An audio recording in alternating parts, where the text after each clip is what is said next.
तो अब की बार किसका उत्तर प्रदेश? नमस्कार, आप देख रहे हैं न्यूज 24। मैं हूं आप सभी के साथ विपनेश माथुर और आज ब्रेकिंग विद एजेंडा में बात होगी ब्राह्मण बनेंगे क्या किंग मेकर, क्योंकि उत्तर प्रदेश में ब्राह्मण वोट पर सभी की नजर है। तो यूपी में चुनाव की सरगर्मियां तेज हो गई हैं। ये 5 तस्वीरें इस वक्त आपकी टीवी स्क्रीन पर जरा गौर से देख लीजिएगा। एक तरफ मुसलमानों को मनाने के लिए आज से ओवैसी मैदान में फिर से कूद रहे हैं, तो दूसरी तरफ मायावती ब्राह्मणों को रिझाने की कोशिश लगातार कर रही हैं। ओवैसी अपनी 3 दिन की यूपी यात्रा की अयोध्या से शुरुआत करेंगे। हालांकि उनके पोस्टर्स पर अयोध्या की जगह फैजाबाद लिखा हुआ है, जिसका संत समाज भारी विरोध कर रहा है, यानी विवाद शुरू हो चुका है। तो दूसरी तरफ मायावती 74 जिलों में हो चुके बीएसपी के प्रबुद्ध जन सम्मेलन को संबोधित करेंगी। आखिरी दिन है, देखते हैं कि मायावती आज क्या कहती हैं, क्योंकि वो बीजेपी पर पहले से ही हमलावर है। मायावती ने कहा कि बीजेपी ने ब्राह्मणों का बुरा हाल उत्तर प्रदेश में कर दिया है, सर्वे गलत दिखाए जा रहे हैं। आज क्या कहती हैं नजर रहेगी। मायावती के इस ब्राह्मण सम्मेलन को लेकर भी यूपी में भारी विवाद जारी है, क्योंकि एक तरफ एसपी परशुराम के बहाने ब्राह्मणों को रिझाने में जुटी हुई है, तो दूसरी तरफ बीजेपी भी प्रबुद्ध सम्मेलन कर रही है। हालांकि सीएम योगी ये कह चुके हैं, आपने सुना भी होगा, कि यूपी के ब्राह्मण उनसे बिल्कुल भी नाराज रहे हैं, विपक्षी पार्टियां कुछ भी कहती रहें।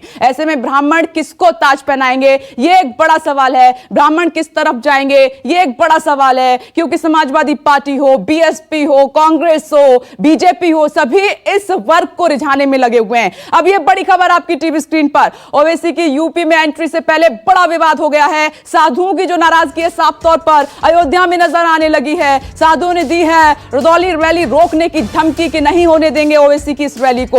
ओवैसी के पोस्टर पर फैजाबाद लिखने का विरोध किया जा रहा है, क्योंकि पोस्टर पर अयोध्या नहीं लिखा हुआ है, फैजाबाद लिखा हुआ है। संतों ने यह भी कहा है कि ओवैसी अयोध्या लिखें वरना रैली रोकेंगे, रैली नहीं कर पाएंगे। यह इस वक्त की बड़ी खबर है। और आज बड़े सवाल है, क्या अयोध्या से खेला होगा, क्या अयोध्या से बड़ा गेम होगा, यही एक बड़ा सवाल है। और इसी के इर्द गिर्द आज हमारी चर्चा की शुरुआत होगी। खास मेहमान भी हमारे साथ जुड़ गए हैं, साथ ही मेरे सहयोगी भी इस वक्त मौजूद हैं। मेरे साथ इस वक्त अयोध्या से राजीव रंजन मौजूद हैं, लखनऊ से अशोक तिवारी जुड़ गए हैं, टीवी स्क्रीन पर आपको नजर आ रहे हैं। करनाल पर जरा नजर डालिए, प्रभाकर मिश्रा छाता लेकर खड़े हैं, लगता है बारिश वहां पर हो रही है इस वक्त। किसानों की अपडेट देंगे। और साथ ही मनीष शुक्ला बीजेपी के प्रवक्ता हैं। मनीष जी, स्वागत है आपका, काफी दिनों बाद आपसे मुलाकात हो रही है। मनोज सिंह जी प्रवक्ता समाजवादी पार्टी से इस वक्त हमारे साथ मौजूद है, आपका भी बहुत बहुत स्वागत है। सतीश प्रकाश जी भी हमारे साथ जुड़ गए हैं, बीएसपी प्रवक्ता हैं, आपका भी बहुत बहुत स्वागत है। लेकिन सबसे पहले राजीव रंजन के पास आपको लिए चलते हैं, अयोध्या में मौजूद हैं। तो राजीव, क्या खेला अयोध्या से ही होगा 2022 में? ओवैसी पहुंच रहे हैं और अयोध्या ने ना लिखकर फैजाबाद उन्होंने लिखा है पोस्टर पर, जमकर विरोध हो रहा है वहां पर उनका।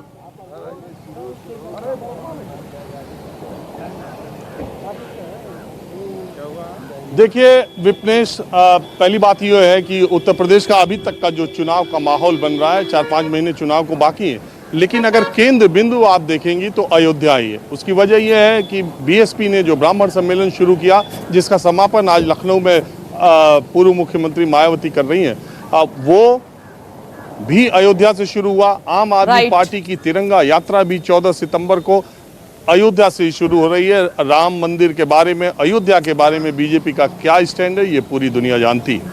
अब सबसे बड़ी बात यह है कि असदुद्दीन ओवैसी एक ऐसी शख्सियत है, विवाद पहले आता है, वो बाद में आते हैं। अभी 12 बजे वो लखनऊ पहुंच रहे हैं, एक प्रेस कॉन्फ्रेंस को संबोधित करेंगे। और अयोध्या, फैजाबाद जिला जो पुराना फैजाबाद और अब अयोध्या है, उससे 50 किलोमीटर दूर ये रुदौली कस्बा, जहां पर उनके आने का कार्यक्रम है। जो अयोध्या, जिसको हम पारंपरिक तौर पर अयोध्या कहते हैं, उससे ये 50 किलोमीटर दूर है। लखनऊ से 90 किलोमीटर, मतलब 140 किलोमीटर का फासला है लखनऊ और अयोध्या के। तो इसके बीच में लखनऊ से 90 किलोमीटर की दूर पर रुदौली है, वहाँ एक जनसभा को संबोधित करेंगे। और लेकिन उनके आने से पहले, जैसा आपने बताया, पोस्टर विवाद छिड़ गया। उन्होंने फैजाबाद के नाम से पोस्टर लगाया और साधु संतों ने उनको, हालांकि कुछ साधु संत ये भी कह रहे हैं कि उनको राम मंदिर आके दर्शन भी करना चाहिए। और बाबरी मस्जिद के जो पक्षकार हैं, उन्होंने भी असदुद्दीन ओवैसी का विरोध करने की बात कही है। निश्चित तौर पर उत्तर प्रदेश की राजनीति को इस समय और आने वाले समय में असदुद्दीन ओवैसी हमेशा गर्म रखेंगे, ऐसा उनके अयोध्या के आगाज से ही पता चल रहा है।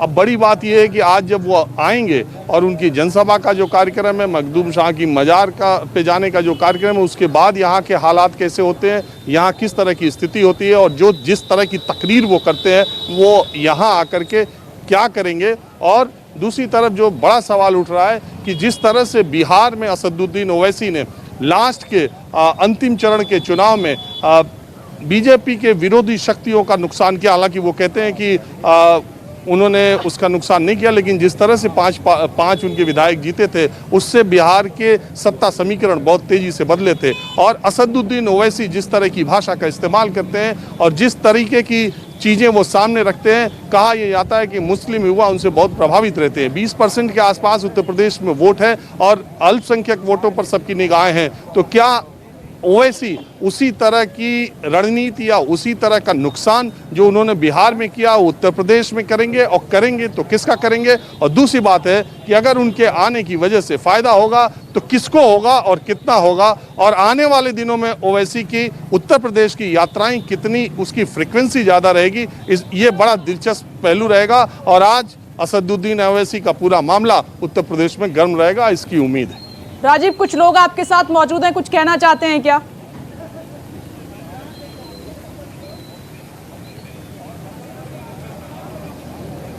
ओवैसी के बारे में कुछ कहना चाहते हो? ओवैसी के बारे में तो मैं कुछ जानता भी नहीं, तो क्या उसके बारे में बोलना भी। आप कुछ कहना चाह रहे हैं? जब जानल जाए तब न कुछ कहल जाए। जानल ना ओवैसी के ना, अरे इतना बड़ा नेता है, नेता हो आप नेता। अरे ओवैसी के आने से उत्तर प्रदेश में कुछ फर्क पड़ेगा?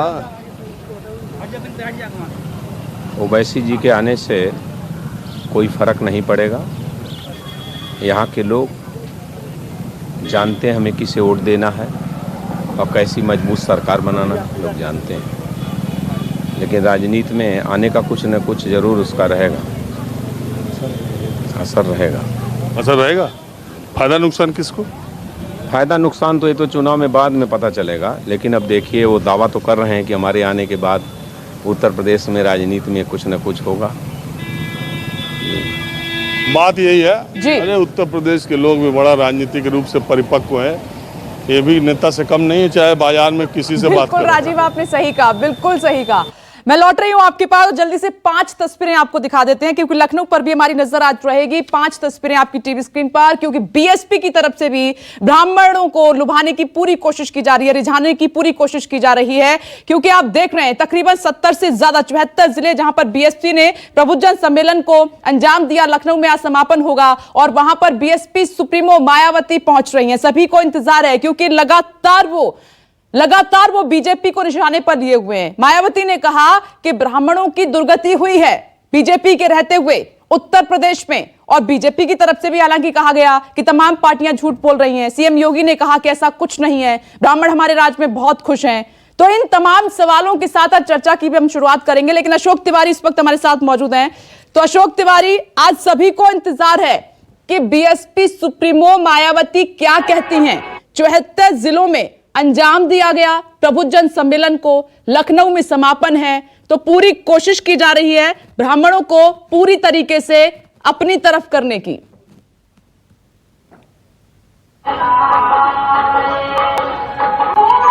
देखिए, निश्चित तौर पर इस बात को लगभग सभी लोग मानते हैं कि उत्तर प्रदेश में ये जो सम्मेलन शुरू किया गया है, तो ये ब्राह्मण सम्मेलन, लेकिन इसको नाम दिया गया प्रबुद्ध वर्ग विचार गोष्ठी, और इसकी शुरुआत इसकी सबसे पहले बहुजन समाज पार्टी की तरफ से उत्तर प्रदेश में की गई। पार्टी के राष्ट्रीय महासचिव सतीश चंद्र मिश्रा उत्तर प्रदेश के अलग अलग जनपदों में गए, वहां पर उन्होंने सम्मेलन किए और खासतौर पर ब्राह्मणों को लामबंद करने की कोशिश की गई। आज उस पूरे सम्मेलन का लखनऊ में समापन होने वाला है और उसमें उत्तर प्रदेश के जिन जिन जनपदों में ब्राह्मण सम्मेलन यानी कि प्रबुद्ध वर्ग विचार गोष्ठी का आयोजन किया गया, वहां के कोऑर्डिनेटर्स को उनकी टीम के साथ आज लखनऊ बुलाया गया है। और यहां पर मायावती दोपहर 11 बजे का समय बताया गया है जब वो बीएसपी के प्रदेश कार्यालय पर पहुंचेंगी और तमाम सारे जो पार्टी वर्कर्स हैं उनको संबोधित करेंगी। लेकिन उसके पहले आपको मैं बीएसपी कार्यालय के बाहर की तस्वीर दिखाता हूं। आप ये देखिए कि ये बीएसपी कार्यालय की बाहर की तस्वीर है, जहां पर जगह जगह जो प्रबुद्ध वर्ग विचार गोष्ठी है उसको लेकर तमाम तरह की स्वागत की होर्डिंग्स लगाई गई है। मायावती की तस्वीर आपको हर होर्डिंग में नजर आएगी। इसके अलावा सतीश चंद्र मिश्रा मुख्य रूप से हर तस्वीर में आपको नजर आएंगे। ये मुख्य द्वार है बसपा कार्यालय का, जहां से कार्यकर्ताओं के आने जाने का सिलसिला शुरू हो चुका है।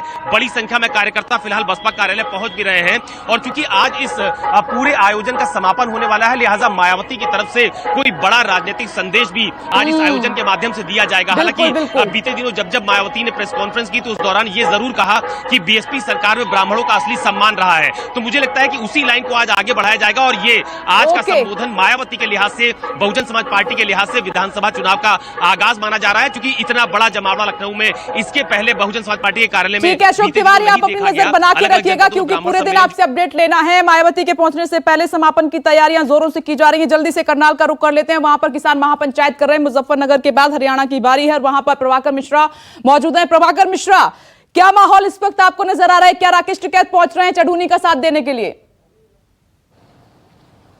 निश्चित तौर पर पहुंचेंगे, क्योंकि जब चढ़ूनी मुजफ्फरनगर गए थे राकेश टिकैत को साथ देने, तो राकेश टिकैत को आना ही होगा। तो संयुक्त किसान मोर्चा के तमाम नेता यहां आएंगे। लेकिन अभी का जो माहौल है, मेरे पीछे भले ही कुछ नहीं दिख रहा हो, मेरे पीछे भले ही शांति दिख रही हो, लेकिन मेरे बाएं यहां पर पुलिस की भारी बंदोबस्त है और पैरामिलिट्री फोर्सेज हैं, लेडीज बटालियन भी है हरियाणा पुलिस की, क्योंकि 28 अगस्त ज्यादा दिन बीते हुए नहीं हुआ, जो तस्वीरें आई थी बड़ी भयावह थी, डरावनी थी। तो उस तरह की स्थिति नहीं आए, इसकी कोशिश प्रशासन की तरफ से किया गया, उस तरह की तैयारी की गई है। मेरे ठीक पीछे यही वो अनाज मंडी है, करनाल की न्यू अनाज मंडी, और इसी के ठीक पीछे किसानों की सभा होनी है। जो मुझे बताया गया कि अभी बहुत कम मात्रा में किसान आए हैं, लेकिन इस करनाल के आसपास भारी मात्रा में किसान मौजूद हैं और कभी भी वो आएंगे, चूंकि उन्हें इस बात का अंदेशा है कि जब टुकड़े टुकड़े में आएंगे तो उन्हें पुलिस रोकेगी, प्रशासन उन्हें नहीं आने देगा। इसलिए एक तरह से वो धावा बोलेंगे, कोशिश करेंगे कि भारी तादाद में आए और उसके बाद यहां से वो मिनी सचिवालय है, वहां उन्हें जाना है। चढ़ूनी ने साफ तौर पर आह्वान किया है कि भारी मात्रा में किसान पहुंचे, तो इस बात की संभावना है कि यहां पर भारी मात्रा में किसान पहुंचेंगे। वो भी तब जब 2 दिन पहले मुजफ्फरनगर की सभा हुई थी और उसमें भारी मात्रा में किसान इकट्ठा हुए थे। इस सेगमेंट में अगर वक्त मेरे पास कम है, क्योंकि जैसे ही वहां पर हलचल तेज होगी मैं आपसे लगातार अपडेट लेती रहूंगी। जल्दी से मेहमानों का रुख कर लेते हैं और बहुत छोटा छोटा सा रिएक्शन जल्दी से। और सतीश जी, सबसे पहले आपके पास आते हुए, तो लखनऊ में आज आखिरी कोशिश होगी ब्राह्मणों को लुभाने के लिए, रिझाने के लिए?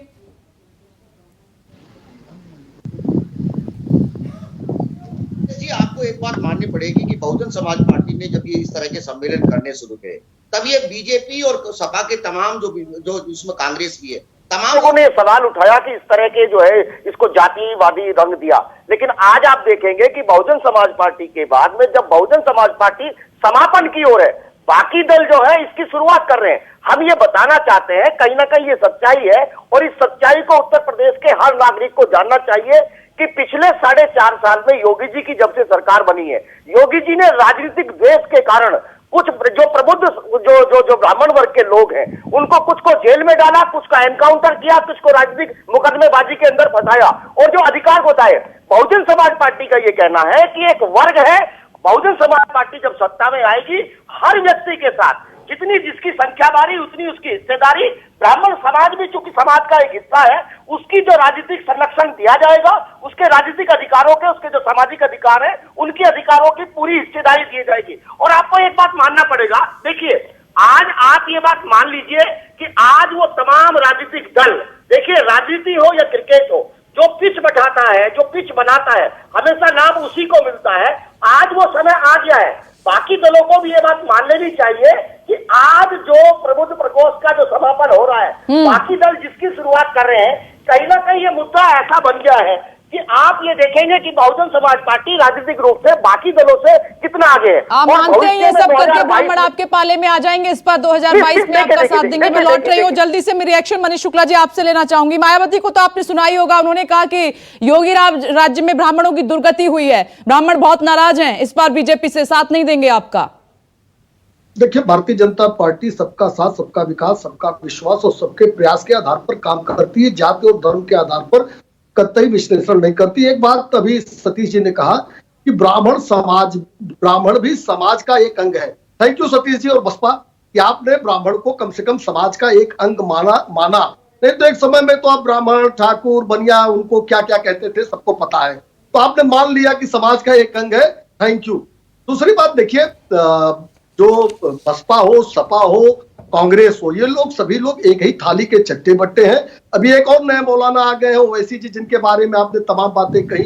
यद्यप ओवैसी जो उत्तर प्रदेश की इस राजनीति में नए हैं, नए मौलाना है, लेकिन पुराने मौलानाओं ने इसी तरह से काम किया। एक समाजवादी पार्टी के मौलाना हल्के में मत लीजिए, गोलियों से बिहार में तो आपने देख ही लिया क्या खेल किया ओवैसी ने, आप हल्के में मत कंप्लीट लीजिए। कर लेने दीजिए प्लीज बोलिए। ये जो नए मौलाना है, ऐसे मौलाना उत्तर प्रदेश में कई हैं। समाजवादी पार्टी के मौलाना ने तो सिद्ध करने के लिए कारसेवकों के खून से सरयू रंग दिया था। कांग्रेस तो तैयार ही नहीं थी कि राम वास्तविक है, काल्पनिक है, राम से तोड़ देना चाहिए। और अच्छा लगता है कि आजकल राहुल गांधी मंदिर जा रहे हैं। अभी आप दिखा रही थी कि वो शायद वैष्णो देवी भी जाए, लेकिन चुनाव के बाद भी जाए ऐसी अपेक्षा है। और कभी कभी अपने घर की फोटो भी राहुल गांधी शेयर किया करे कि रक्षाबंधन उन्होंने मनाया कि नहीं मनाया, जन्माष्टमी में कृष्ण लला को कुछ खिलाया है कि नहीं खिलाया। तो जनता सब समझती है। ये जात धर्म के ठेकेदारों को उत्तर प्रदेश की जनता ने 2014 में ठोकर मार दिया। जनता विकास के साथ चलना चाहती है। विकास भारतीय जनता पार्टी की सरकार में ही संभव है। योगी आदित्यनाथ की सरकार और भारतीय जनता पार्टी की सरकार 2022 और मनीष जी, यही आरोप आप पर लगता है कि जाति धर्म की राजनीति तो दरअसल बीजेपी करती है हमेशा, जो केंद्र से लेकर उत्तर प्रदेश में साफ तौर पर दिखाई दे रही है। देखिए विपनेश जी, देखिए बोल भी पड़े, मनोज जी बोल भी पड़े, उनसे सब्र भी नहीं हुआ। देखिए विपनेश जी, देखिए अभी समाजवादी पार्टी से मैं लेता हूं। इनके समय में योजनाएं धर्म के आधार पर आती थी। मेरी बेटी उसका कल समाजवादी पार्टी के मुस्लिम लड़कियों के लिए लेकर आती थी। हमारी एक योजना के बारे में विपनेश जी, अगर आपको याद हो या चारों लोगों को याद हो जो पैनल पर है, जहां हमने जाति के आधार पर, धर्म के आधार पर योजना लागू की हो, आपकी हर योजना आप बताइए। हम प्रधानमंत्री आवास योजना से जो आवास बांटे गए, कहाँ जाति देखी गई? प्रधानमंत्री शौचालय योजना से जो शौचालय बांटे गए, चाहे गैस का सिलेंडर दिया गया, चाहे जनधन के खाते खोले गए, चाहे किसानों के ऋण को माफ किया गया, किसान सम्मान निधि को दे दिया, हर जात पर कभी भी निर्णय नहीं लेते। ये सवाल और जात की बात करेंगे, लोगों के हालात हॉस्पिटलों में कोई प्रबंध नहीं है, इस पर बात कर पाएंगे। और ये आप तो चाहते हैं कि सांप्रदायिक का भर के वैसे तो आप सभी विकास की बात करते हैं, विकास की बात करते हैं और चुनाव नजदीक होता है तो विकास का जो मुद्दा है वो कहीं गायब हो जाता है। ना आप सड़कों की बात करते, ना शिक्षा की आप बात करते, कोरोना की वजह से न जाने कितने लोगों की नौकरियां चली गई हैं उसकी बात नहीं करते। आपको मालूम है कि उत्तर प्रदेश में जो जीत का रास्ता है वो जाति से होकर ही निकलता है। इसलिए सभी पार्टियों का, मनोज जी आप भी कोई दूध के धुले नहीं है, आप भी उसी राह पर चल रहे हैं, आप भी दिखाने की कोशिश कर रहे हैं। मेरी अपनी बात तो पूरी हो जाने दीजिए। अपराध और अपराधियों का कोई अगर घर है तो भारतीय जनता पार्टी है। मनीष जैसे मूढ़ लोगों को एडीआर की रिपोर्ट पढ़ के आनी चाहिए। एडीआर की रिपोर्ट है कि सबसे ज्यादा अपराधी और बलात्कारी भारतीय जनता पार्टी में है। मनीष का चरित्र वही है जो निर्मयानंद का चरित्र है, जो आसाराम का। मैं चाहूँ मनीष जी 1 मिनट इनको समय दीजिए। मनीष जी, मनोज जी को थोड़ा सा समय दीजिए, फिर मैं आपके पास आती हूँ।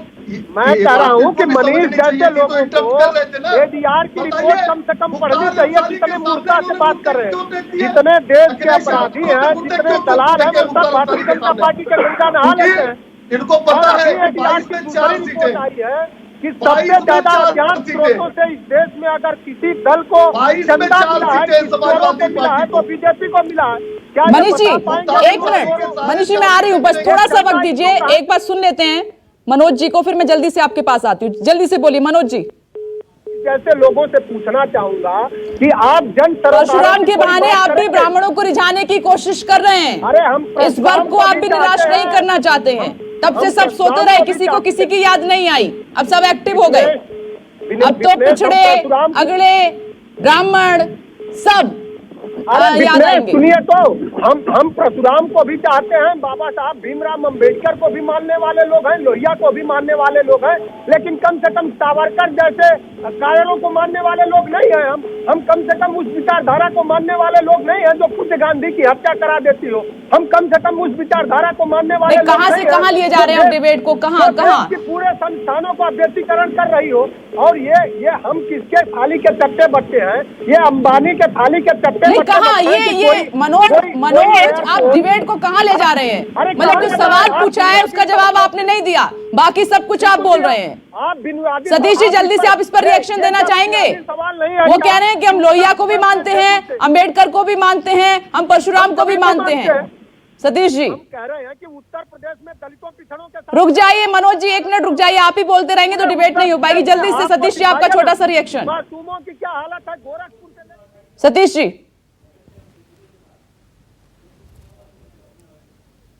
चलिए आवाज नहीं जा रही है, लेकिन राजीव एक सवाल मैं जरूर आपसे पूछना चाहूंगी। राजीव, सवाल यही है कि आप खुद देख रहे हैं उत्तर प्रदेश में कि अब जो विकास की बात हो रही थी, सबका साथ सबका विकास, और साथ में जो समाजवादी पार्टी कह रही थी कि हम मुद्दे जोर शोर से उठाएंगे जो योगी सरकार ने नहीं किया, वो जनता तक, जन जन तक पहुंचाएंगे, लेकिन अब बात क्या हो रही है? सिर्फ ब्राह्मणों की बात हो रही है, ओबीसी की बात हो रही है, पिछड़ों की बात हो रही है, शोषितों की बात हो रही है, इसके अलावा कुछ नहीं हो रहा है।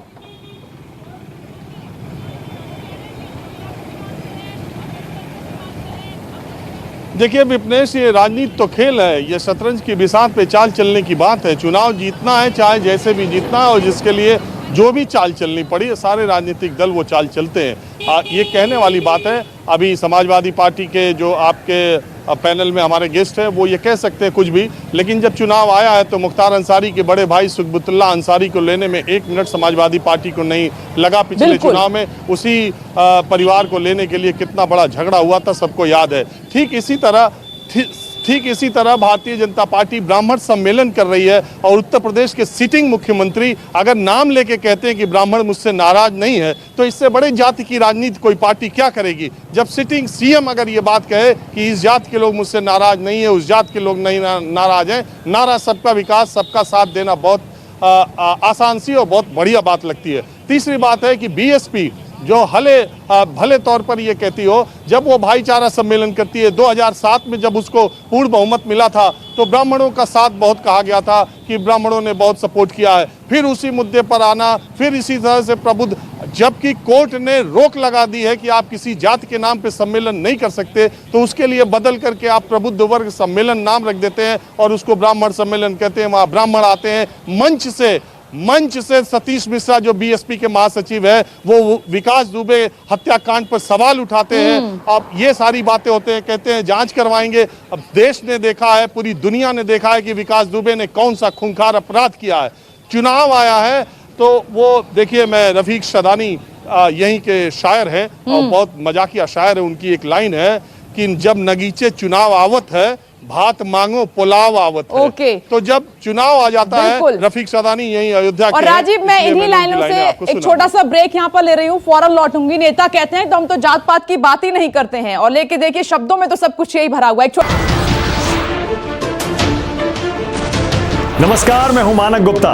अगर आपको हमारा ये वीडियो पसंद आया हो तो इसे लाइक और शेयर जरूर करें, और हाँ, हमें सब्सक्राइब और फॉलो करना ना भूलें ताकि आप देश और दुनिया की कोई खबर मिस ना करें। तो जुड़े रहिए हमारे साथ और देखते रहिए न्यूज़ 24।